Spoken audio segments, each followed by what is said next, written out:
पिछले 11 साल से ये जो बीजेपी की सरकार है किस मकसद से काम कर रही है, जो लोगों से वादे किए गए उन वादों को पूरा करने में कोई काम नहीं कर रहे, जो देश के लोगों की डिमांड है उस पर कोई काम नहीं कर रहे। किसने डिमांड की कि जी हम वन नेशन वन इलेक्शन चाहिए? कोई ऐसी पॉलिसी लेके आए जिससे देश के लोगों को फायदा हो, और आप ऐसी चीजें थोपना चाहते हैं सिर्फ कंट्रोवर्सी क्रिएट करने के लिए कि जो लोगों के असल मुद्दे हैं, महंगाई का मुद्दा, बेरोजगारी का मुद्दा, आप जो लोगों को बांट रहे हैं वो मुद्दे, असल मुद्दों से ध्यान भटकाने के लिए ऐसे मुद्दे खड़े कर दिए जाते हैं जिनका लोगों के साथ कोई लिंक ही नहीं है।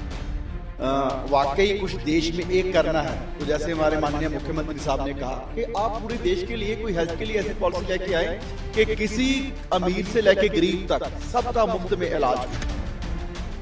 पिछले 11 साल से ये जो बीजेपी की सरकार है किस मकसद से काम कर रही है, जो लोगों से वादे किए गए उन वादों को पूरा करने में कोई काम नहीं कर रहे, जो देश के लोगों की डिमांड है उस पर कोई काम नहीं कर रहे। जिस चीज की डिमांड ही नहीं वो नए पे नया बिल ला रहे हैं। किसने डिमांड की कि जी हम वन नेशन वन इलेक्शन चाहिए? क्योंकि फेडरल स्ट्रक्चर है, अलग अलग प्रदेशों के अलग अलग मुद्दे हैं जो वहां की रीजनल पार्टी एड्रेस करती है। सो जिस मुद्दे को लेकर, जिस बिल को लेकर मुझे लगता है कि पूरा देश अगेंस्ट है, पता नहीं बीजेपी उसे क्यों लाना चाहती है। अगर आपको वाकई कुछ देश में एक करना है तो जैसे हमारे माननीय मुख्यमंत्री साहब ने कहा कि आप पूरे देश के लिए कोई हेल्थ के लिए ऐसी पॉलिसी लेके आए कि किसी अमीर से लेके गरीब तक सबका मुफ्त में इलाज हो। बड़े बड़े हॉस्पिटल में मुफ्त में इलाज हो, जैसे दिल्ली में कर रहे हैं कि प्राइवेट हॉस्पिटल में भी आप मुफ्त में इलाज करवा सकते हो।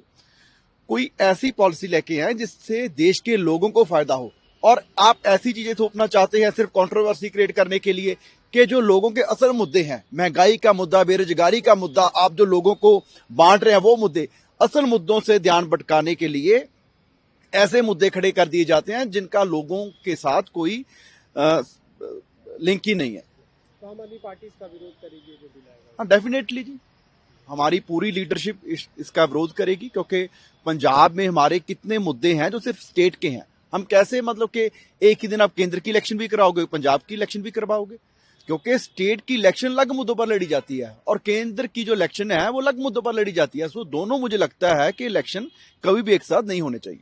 पता नहीं, अगर हमारी तो ली नहीं, मैं 2 बार एमएलए भी रहा, वहां मंत्री भी रहा सरकार में, हमारी सरकार से तो सहमति ली नहीं। पिछले 2.5-3 साल से आम आदमी पार्टी की सरकार है। वो नहीं कह रहे, पूरा पंजाब और पूरा देश के किसान कह रहे हैं, क्योंकि 3 साल पहले इन्हीं किसानों के साथ लिखित में वादा किया था कि आपको एमएसपी की गारंटी देंगे, और पिछले 300 दिन से ज्यादा हो गए वो किसान वहां पर बैठे हैं। पहले तो सरकार ने कहा जी कि आप ट्रैक्टर ट्रॉली नहीं लेके आ सकते, चलो ठीक है, वो नहीं लेके आए। फिर कहा कि जी आप पैदल आ जाओ, और वो पैदल भी कोई हजारों की गिनती में नहीं आ रहे, सिर्फ 100 किसान आ रहे थे, वो भी नहीं दिया जा रहा। देखिए, आपने पंजाब और हरियाणा के बॉर्डर को ऐसे बना दिया कि जैसे कोई दूसरा मुल्क लड़ाई लड़ने के लिए हमारे देश की तरफ आ रहा है। आपने पाकिस्तान का बॉर्डर बना दिया। अपने ही देश के किसान वो वादा पूरा करने को कह रहे हैं जो आपने लिखित में किया। नरेंद्र मोदी जी 11 साल पहले ये वादा करके सत्ता में आए थे कि किसानों की आमदन दोगुनी करूंगा, लेकिन आमदन को दोगुनी क्या हुई थी? उल्टा डीजल पेट्रोल के प्राइसेस आप कहां चले गए, आप फर्टिलाइजर के प्राइसेस कहां चले गए, उल्टा खर्चा किसानों का बढ़ गया।